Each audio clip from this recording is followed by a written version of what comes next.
Okay, the most important no you'll ever hear, aka know thyself, but it's N-O. To get to know me, the first half of my slides is all my grade school pictures with my commentary. That's just going in the background, has nothing to do with what I'm saying. I am a stand-up comedian and a novelist, and those two professions are fraught with no. Lots of no's, lots of rejections, comedy festivals, agents, publishers, comedy clubs.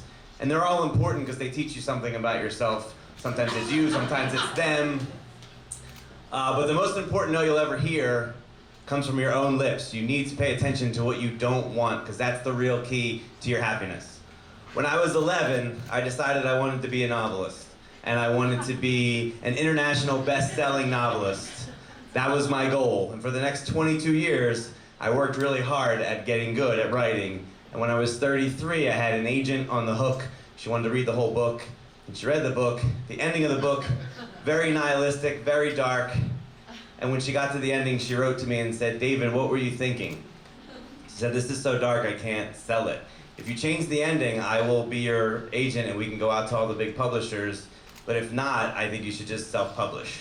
So I was given two choices. I could either kind of compromise my vision for the book and my view of the world and get closer to being an international best-selling writer and having my books in Barnes & Noble, which at the time was a cool thing to do. Now it doesn't matter. Or I could, stick with my vision and the true thing that I was trying to tell and remain in obscurity.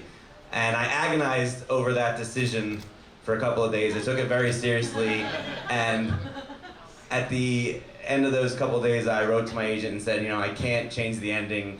It's the whole meaning of the book for me, and I really believe in it. So I guess I'm gonna self-publish. And she said, "Okay, send me whatever you write next." And I sent her the next thing I wrote, and she really liked it. And she became my agent, and we went out to all the big publishers with it, and most of them liked the book, but it involved a psychic, and they all said, "Nobody's doing anything with psychics, so no, but we can't wait to read whatever you write next." So I was like, cool, I've got all these big publishers on my side now. The next thing I write is gonna get me in. And this is true, you need to know that. If you live near here, that's where I'm from, South Philly. I wrote another book, and the book that I wrote was a superhero detective mystery, and I decided that it would be half novel, half graphic novel. Text on the top half of each page, and comic book panels with no speech bubbles on the bottom. And it was something a little different where most of the clues would be in the pictures, not in the text.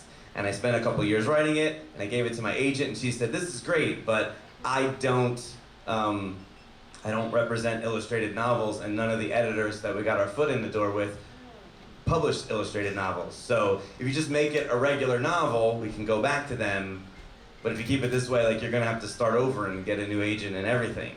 And so I had another agonizing decision, but it wasn't that agonizing for me this time because I listened to my first no, and what I learned from my first no is I don't just want to be an international best-selling novelist. I want to do it telling stories that I believe in the way that, that I want to tell them. And so I went back to her and I said, "No, this is the format that I want to do."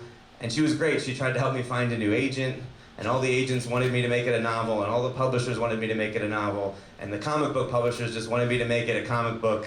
And I just had no, and decided to be sort of my own yes and just fund it myself. And I can't draw, so I had to hire somebody to do it, this guy, Nick DiStefano, who's amazing. And it was very expensive to do it, and to do it involved taking a loan against my 401k and a personal loan, taking my tax return, my Christmas bonus from work, all the money I made doing stand-up and freelancing, and financing this thing. I just did an Indiegogo, and we made our goal. This is coming out November 11th. It's called Alter Ego, The Other Me, Issue 1.